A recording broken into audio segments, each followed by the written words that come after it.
What is Donald Trump's economic strategy? That's the question every finance minister, central banker, corporate executive, and money manager on the planet is asking themselves as they confront the turmoil unleashed by the American president's on and off and on again tariffs on US imports. I realize that many people will say it's pointless to try to define a strategy. Trump's decisions on trade have been made on the fly, under the influence of competing agendas in his administration, and then paused or changed in response to turmoil in the bond markets and intense lobbying from big companies and foreign governments. To search for a deeper meaning, those people say, is a waste of time.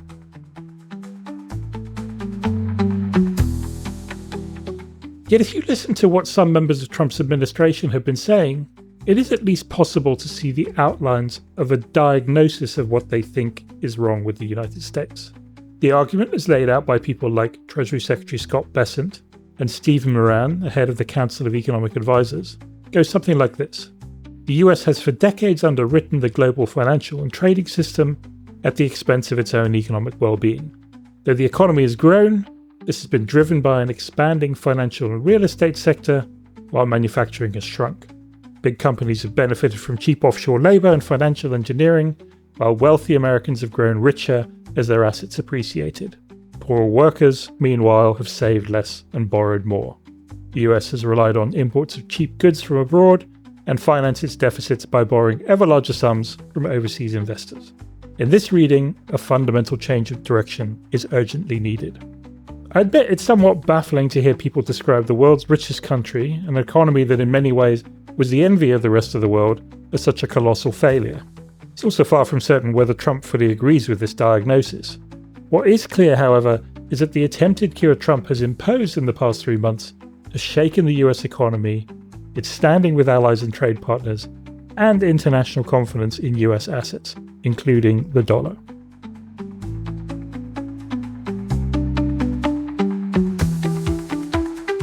So this week we're going to delve into the theory and practice of Donald Trump's economic policy.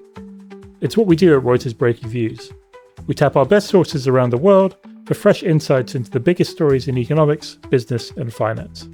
I'm your host, Peter Thalarsen.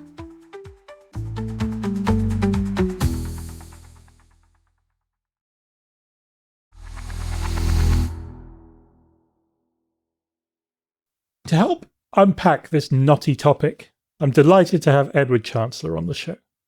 Edward is a financial historian, a former hedge fund strategist, and the author of several books on investment and finance, including most recently, The Price of Time, A History of Interest.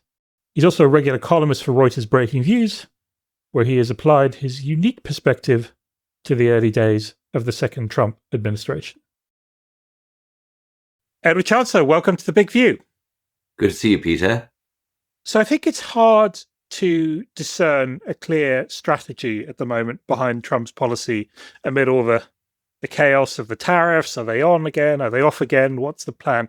But can you sort of detect some sense of a plan, or at least a sense of what the Trump administration thinks the problem is that it's trying to solve? Yes, I think one can. I think one should distinguish between what the aim of the Trump administration is and how they're implementing it. Mm-hmm. I think a lot of people actually agree with some aspects of the aim, namely, over the last, let's say 35 years, there has been a succession of bubbles that we've written about over the years in the United States. And over that period, the bubbles have collapsed, but asset prices have just continued getting higher and higher and higher. And reported wealth in the States has got higher and higher and higher. But the gains have been unequally distributed. So you might say that what's been good for Wall Street has not been good for Main Street. Mm-hmm. And I think that's the thrust of the argument. You hear Trump saying it. I'm looking after Main Street. Of course, American politicians always claim to be looking after Main Street, but he says, I'm looking after Main Street. And Scott Bessent, his Treasury Secretary, says, now it's the turn of Main Street, not Wall Street. And if you think that as a motivation, then that becomes the rationale for tariffs and for talking down the dollar, or conceivably ending the dollar's reign as the global reserve currency. Now, as I say, you might think that it's desirable to redress the imbalances between, if you will, the financial sector and the real economy, and between the huge profitability of U.S. private corporations over this, well, at least since the turn of the century, U.S. corporate profits have been trending upwards, higher and higher, and that basically. I mean, it's a bit oversimplified, but you could say that the higher the corporate profit share, the lower the labor share. And when one thinks about why is the US corporate profit share so high? Well, in part, it's to do with the increasing monopolization, or oligopolies, perhaps a better word, but just concentration of US industries, and that then have much greater pricing power, and they've often achieved that by outsourcing their manufacturing to the cheapest parts of the world. And so again, that's been what's been help profits, help corporations, boosted share prices, good for Wall Street. Again, not good for the blue collar worker. And then there's another element of it, which of what the Trump administration is trying to redress. And again, you go back to what Scott Bessent, the Treasury Secretary, says. He says, I think he's right. He says, the US has become addicted to massive fiscal deficits. I mean, these fiscal deficits running at 6 to 7% of GDP. The large deficits during the COVID lockdown, sort of just about understandable sort of war, if you want to sort of conjure up a sort of wartime rationale for large deficits. But we're it's now the fifth year since since the COVID and the lockdowns, and there isn't everyone says the US economy is going great. Oh, it's going great on fiscal deficits. And what Trump's economic advisor Stephen Mirren is saying is that the fiscal deficits, government fiscal deficits, have a counterpart in these trade deficits. In other words, America, selling more, borrowing more, buying more from abroad and selling relatively less, and capital inflows coming into the States. So these huge capital inflows into the US, the counterpart of the trade deficits, is what actually funds these fiscal deficits and the ever-growing amount of US debt.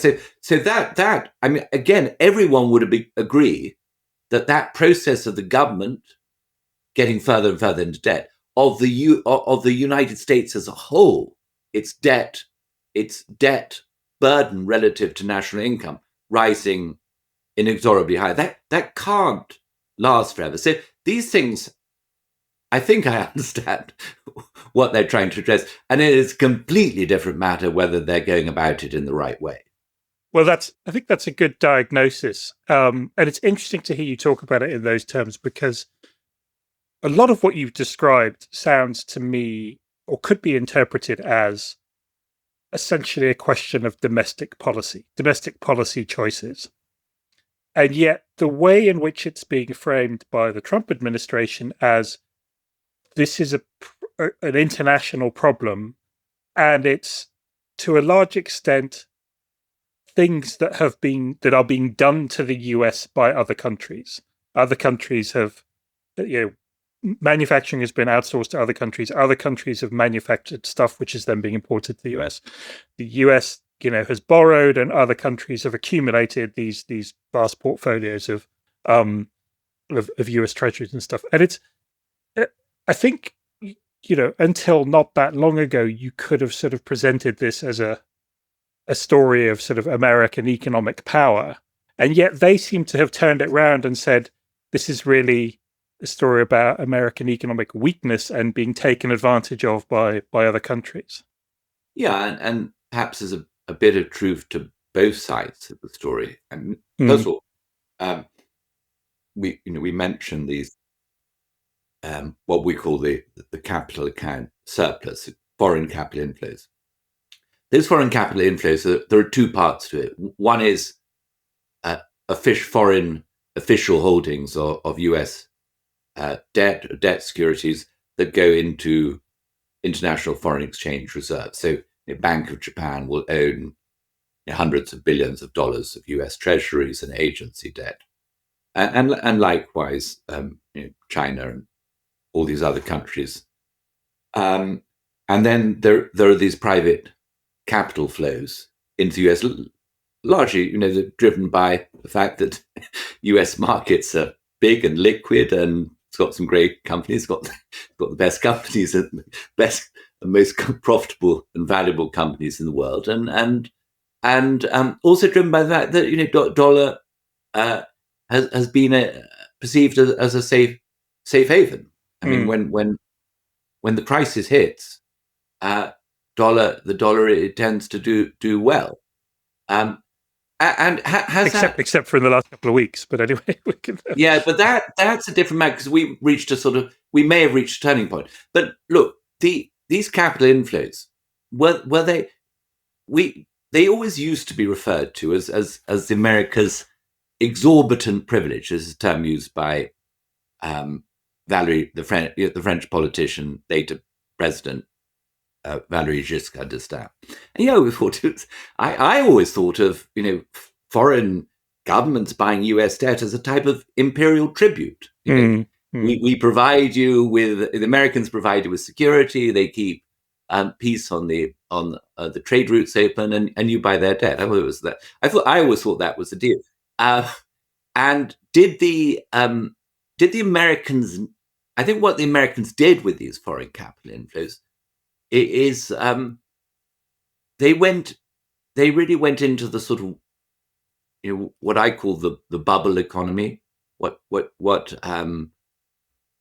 Treasury Secretary Scott Bessent calls the financialized economy. What we, when we're writing, often, in inverted commas, talk about Wall Street.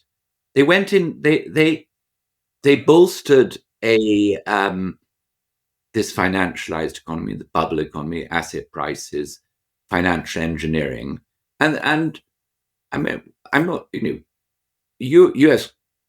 corporate America has got, as we mentioned, great companies, but it didn't. This tended to be relatively weak investment in the States, and that you could say was that was a sort of policy choice. They didn't. The capital inflows could have been directed, right, in a different way. So I don't think it's right to blame foreigners if you have misused the capital that they have lent you. It's a bit sort of peevish or spoiled, you could say. Yeah, no, well, and you could, similarly, you could make an argument that, you mentioned sort of wealth inequality and the fact that the owners of assets have done very well, and the sort of the people further down the pile who are working have done badly. Their wages have been stagnant, and they've become more and more dependent on borrowing. But again, there are policy choices there, right? There are choices in terms of how much do you tax the rich, and how much do you redistribute, and it sort of seems like that part of the discussion is largely missing, at least for now, from any sense of how you might go about fixing this. Yeah, you remember, Peter, a few weeks ago I wrote a piece comparing Donald Trump in new administration to that of Franklin Delano Roosevelt in the 1930s, from 1933 onwards for the rest of the decade. And Roosevelt, we might talk a bit about the New Deal later, but Roosevelt did include in his package of policies some pretty hefty tax rises, income tax. I think I may have this wrong, but I think the top rate of income tax went into the around 80% or so. So it was what one of Roosevelt's advisors called soaking the rich, and that's not. Trump is he's a real estate guy, and that it's not that's not ostensibly what the route is going to go down. I mean, I do think that if you bring down asset prices a lot, that some of the redistribution will take place really simply through the decline in asset prices, because not just wealth coming down, but increasingly, well, at least in the last 30 years, so in this age of shareholder value, I mean, a lot of the higher incomes are related to the level of the stock market. So actually, a decline in stock market isn't great, but for many things, but it does actually tend to reduce income inequality. So he may be an unwitting income and wealth redistributor. Yes, well, that's something to ponder with. I mean, I think, but let's talk about that sort of adjustment a little bit, because, I mean, if we sort of accept the diagnosis of the bubble economy, the question then becomes, well, how do you get out of it? And the noises from people like Scott Bessent are, well, there's this can be a smooth transition. But you wrote something for Breaking Views the other day, which was looking at the comparison with what happened in Japan, which was anything but a smooth transition. I mean, could you just sort of expand on that a little bit? Yes. I mean, first of all, I'd say that what we mean by a bubble economy is one in which the elevated asset prices, the welfare of Wall Street, of the financial sector, has become really vital to sustaining the growth in the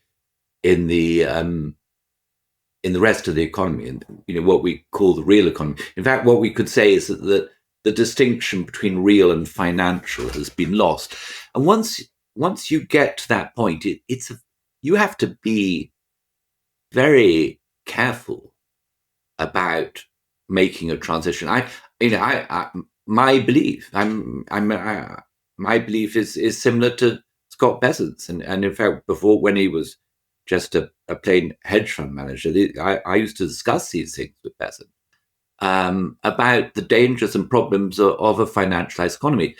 But it's like, I mean, think of it like Siamese twins that you're trying to separate. You don't just go in there with an axe. It's not a great idea. You really need to be very careful. Now, Japan, it's a rather different matter. I mean, first of all, the Japanese was the first in time a bubble economy had been referred to as, a major developed economy was referred to as a bubble economy, what Japanese call bubaru.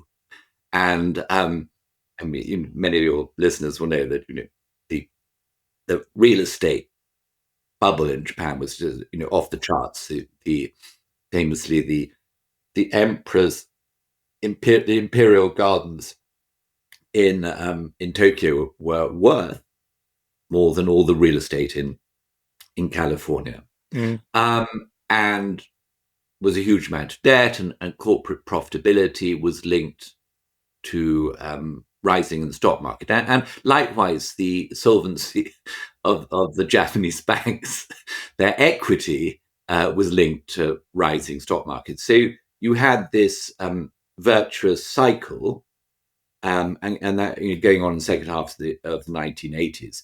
And I think by the late 80s that the bubble economy had become unpopular in the way that bubble economies do, because of wealth inequalities, because of sort of corruption of behavior, what have you.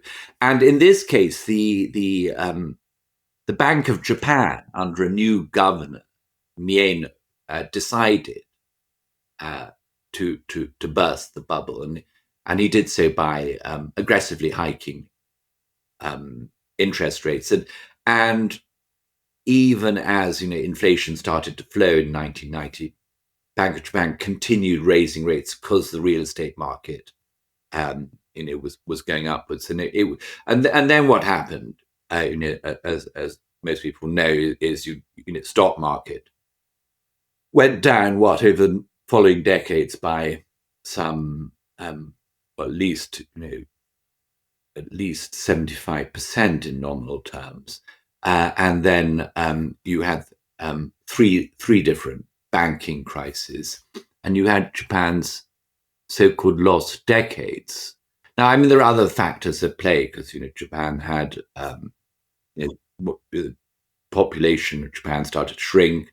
China became much more a strong industrial competitor. So there are other things at play, but there was a case in which the collapsing bubble economy led to a long period of torpor in the real economy, and as I mentioned in my piece, the Japanese share of the MSCI EFA benchmark, which is the developed world benchmark for equities ex-US, that Japanese share went from 64% and then fell by more than 2/3 over the following decade. So Japan, back in the 80s, everyone thought Japan was going to rule the world, and then a decade later, everyone thought that Japan was a basket case. So there's an example of a relatively poor transition. It's not completely disastrous. I mean, Japanese society held together. There was no Great Depression.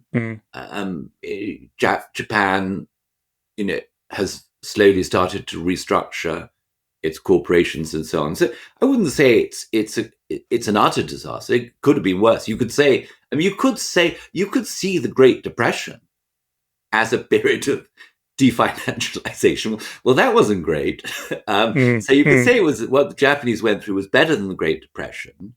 And what surprises me about the Trump administration, which contains people like Scott Bessent who do understand these fragilities, why have things been just so so violent, so shocking, and again this goes goes back to Roosevelt, who Franklin Delano Roosevelt, when in the 1930s with his New Deal, he was moving. One day he was pursuing one set of policies, for instance, favoring the cartelization of U.S. industry. The next moment he's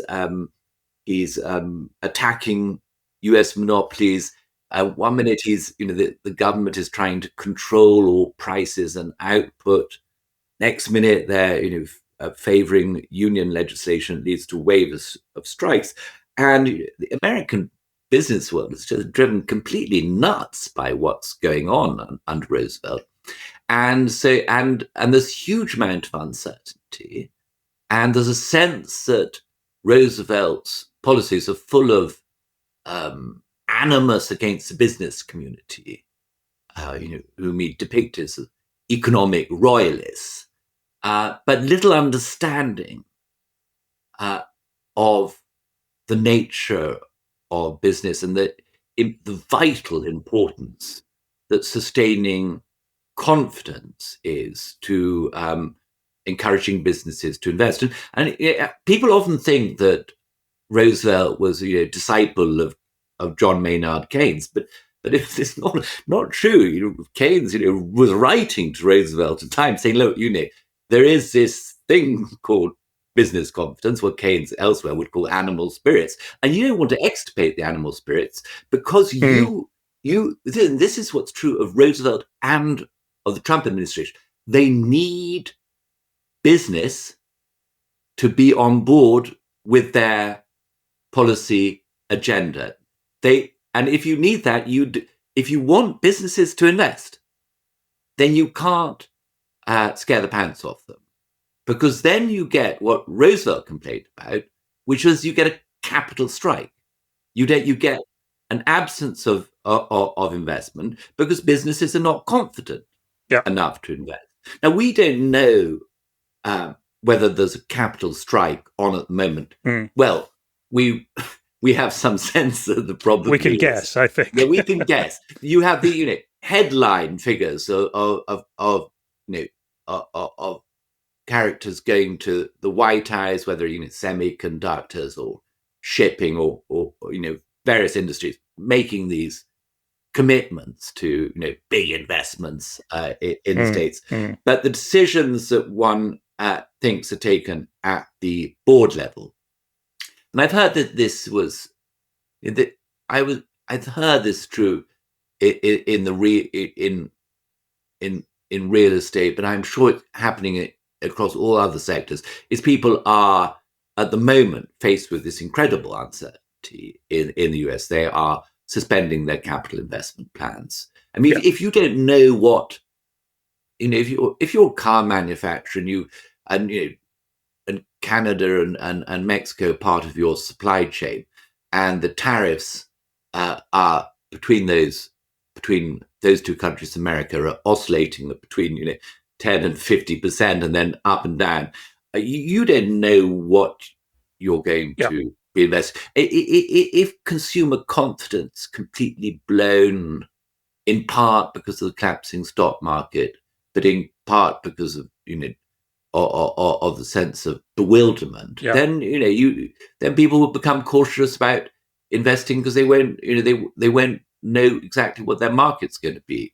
So I just want to your point about the sort of the collapsing confidence. It must be the case, right? I mean, if you're someone who's currently manufacturing in China and exporting to the US, and the American government on the one hand is saying, we want you to bring manufacturing back to the US, and in the space of a couple of weeks, you've had tariffs go from 20% up to I can't even remember what the number was now. I think an extra 50%, and then another 30% on top of that, and then another 20% on top of that, and then suddenly, overnight on a Friday night, whole swathes of smartphones and laptops get exempted from the tariffs. But then on Sunday they're saying, oh, actually, we're going to kind of reintroduce some tariffs on semiconductors separately. I mean, you cannot make an investment decision on that basis. Even if you came to the conclusion and said, okay, we're going to have to manufacture in the US, you just don't really know what baseline you're starting from. So it must be the case that people are sitting on their hands a bit. And I guess I just wanted to come back. You mentioned the dollar earlier. I sort of wonder whether the dollar is sort of maybe the sort of purest expression of that uncertainty. But there's a bit of a paradox there, because there are people in the Trump administration, you mentioned some of them, Scott Bess and Steve Moran and stuff, who actively seem to want a weaker dollar, but they also still want to have the dollar be the sort of the reserve currency. And there's a tension there, which I wonder whether you think that is, can those two things sort of exist side by side? Yeah, I mean, I think, yes, you can have a period in which the dollar declines, and yet the dollar maintains its position as the global reserve currency. And the example of that is the Plaza Accord in August or September, I can't remember, 1985. And that was a moment in which the dollar in the on the foreign exchanges in the first half of the 1980s had become extremely overvalued, and the Federal Reserve, US Treasury, working with foreign central banks and ministries of finance, in particular Japan, came to an agreement that there would be a weakening of the dollar. So America's trade partners and allies would help bring about a weaker dollar. And that didn't upset the dollar's position as a global reserve currency. Now, but that's not all. Then one has to say, well, why is a currency a global reserve currency? Well, in part, and I wrote about this too for you. Once I say these currency dominance, a global reserve currency is a bit like a computer operating system. Once everyone's using it, there's quite high switching costs. And in particular, moving between relatively illiquid currencies, it's easier to go for transactions to go via the dollar. And the US has the deepest, most liquid financial markets. It's the easiest. They're the markets where it's easiest to lay off risk, easiest to hedge, and they're the markets in which most global trade has been denominated in dollars, and global trade credit has been in dollars. So there is this path dependency. Now, you can it doesn't nothing stays in place forever. If someone tries to wreck it, and you could say that, well, at least if these actions continue for much longer, that you could say that they are trying to wreck what we call the dollar standard. And I think one reason a global reserve currency exists is that country is offering some guarantees to the world. And in the British case, it was the so-called Pax Britannica, Royal Navy ruling the world, ruling the waves in the 19th century, and the US really seamlessly moved into the British position after the Second World War. Now, if America gives up its allies, its military allies, and at the same time puts tariffs on its erstwhile allies, and breaks up global trade, and at the same time we have new technologies that might just about new monetary technologies, whether it's central bank digital currencies or some version of crypto, not the sort of Bitcoin version, but the sort of stable coin version that Felix Martin wrote about for you a few months ago. You could conceive that you get to a position where you break down the willingness of people to hold dollars. In particular, as there's the frozen Russian foreign exchange reserves, the constant, or not, the repeated use of the Americans coming in on to kick people out of the SWIFT interbank monetary, what do we call it, monetary settlement system. Is that the right way to say it?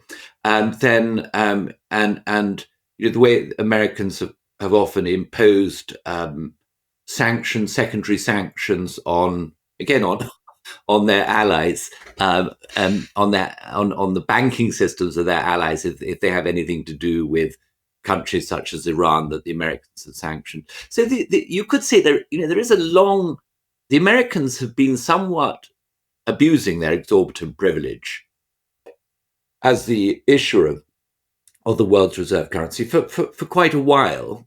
And I don't think you could continue doing that forever and expecting people to carry on transacting.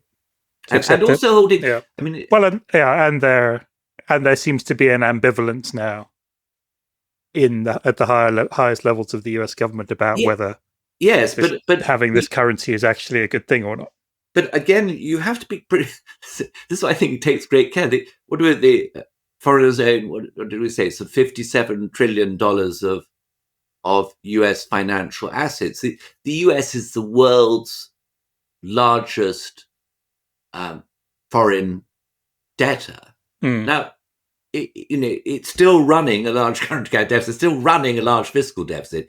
If you move too quickly and scare away the foreign investors, then you really could find yourself in a perilous position. Now, it's conceivable that in early April, when bond yields started to rise unexpectedly, that was a sign that foreigners were becoming reluctant to hold U.S. Treasury debt, and as I mentioned, in my piece, that was sort of vaguely reminiscent of the so-called trust moment in Britain in September, early October 2022, when the short-lived British Prime Minister Liz Truss spooked the markets with massive potential fiscal deficits, and there were other factors at play, but bond yields rose, and actually and Liz Truss was quickly jettisoned by her party colleagues, and but so that at least you could say the British not issuing a reserve currency at some point they face the discipline of the markets sooner, and if the Americans continue in this vein, then the so-called bond vigilantes will be back. There'll be foreign bond vigilantes, and the problems will become harder to deal with, and political choices will become difficult.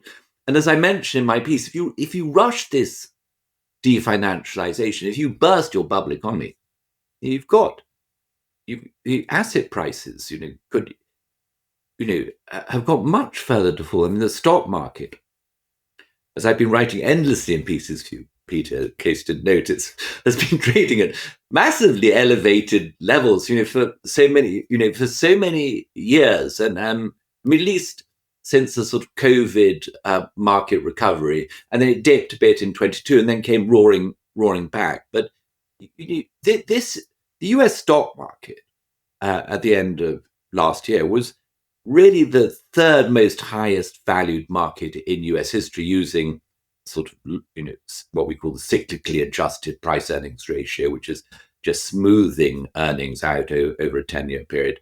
But the price earnings ratio over the cycle was at 3 standard deviations from the mean, and that isn't, by definition, it's not something that you get to every day. The U.S. household wealth was, end of last year, about 5.7 times GDP. In the 1970s, it used to trade at around 350% of GDP. So it's if the wealth were to revert to the mean in the US, that would wipe out the equivalent wealth of around 2 times GDP. Well, I mean, that would as Japanese discovered, when the asset values of your bubble economy collapse, then animal spirits are completely flattened.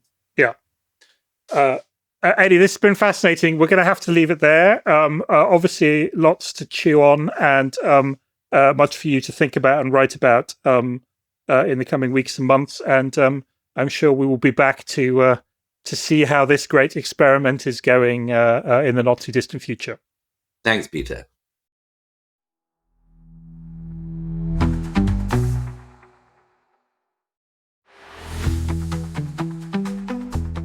That's all we have time for this week. As always, thank you very much for tuning in. This podcast was produced by Oliver Tasich in London. You can listen to a new episode of The Big View every Tuesday on the Reuters app or your favourite platform.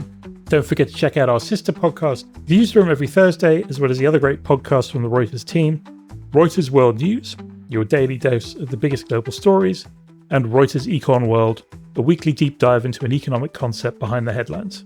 If you liked what you heard, please follow The Big View and let us know what you thought.